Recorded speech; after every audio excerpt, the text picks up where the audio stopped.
Sikrapala kang pumengal perang campo samya metali Ratatir kalating kotong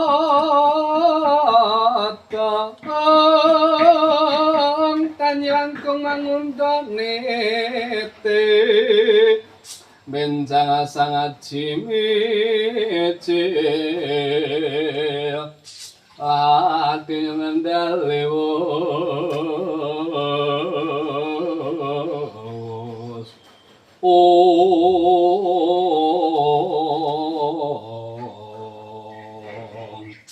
keparat Nalendra saka negara Jurang Parangsa aku Prabu Kalimantaka iki kepethuk wujuding bleketar menyuputi bakal tumuju nyang tanah Jawa sawa jenengmu yen pancen bisa tata jalma Anoman kang dadi jenengku Anoman mapan Palanyata genti pitakon Ratu Sabrang saka ing negara Jurang Parangsuh Prabu Kalimantara ana sing ngarani aku Prabu Kalimantaka Anoman ana apa peneh ana dalan supaya nggo liwat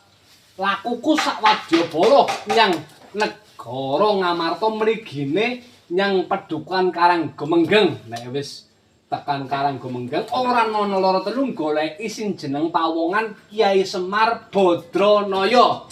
supaya ngruat negaraku negara Jurang Parangsuh sing lagi ketaman larang sandang larang pangan pating jalerit penangising para kawulaku akeh bocah wadon sing ditinggal dening bapane paribasan sore loro esuke mati sorene mati esuke pating jalerit penangising para kawula lening kono aku iki nampa wangsiting dewa Hanuman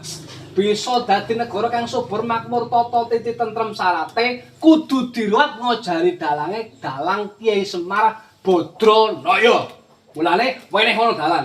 la umpamane Kakang Semar Badranaya ora gelem ngruwat negaramu ana tetembungan omong iming amang-amang pateni bangga sembateri bodhi rampunge nek pancen Kyai Semar Badranaya ora gelem ngruwat negaraku negara Jurang Parangsuh langap-langap atun ngucap sing jenenge wong tanah Jawa ki mau kebaing sopan santun kebaing tata krama nek pancen carane kaya ngono kuwi aku sing ora lila aku sing ora legawa lho apane Kyai Semar Badranaya kae pepundhenku yen pancen kowe bakal mboyong Kyai Semar Badranaya kena ning carane mbok yo rembukan sing kanthi cara aris kanthi srana halus nek pancen srogol apa kang dadi tata kramamu ora gadang Kyai Semar Badranaya iki mau gelem ngruwat negaramu negara Jurang Parangsuh bel gedes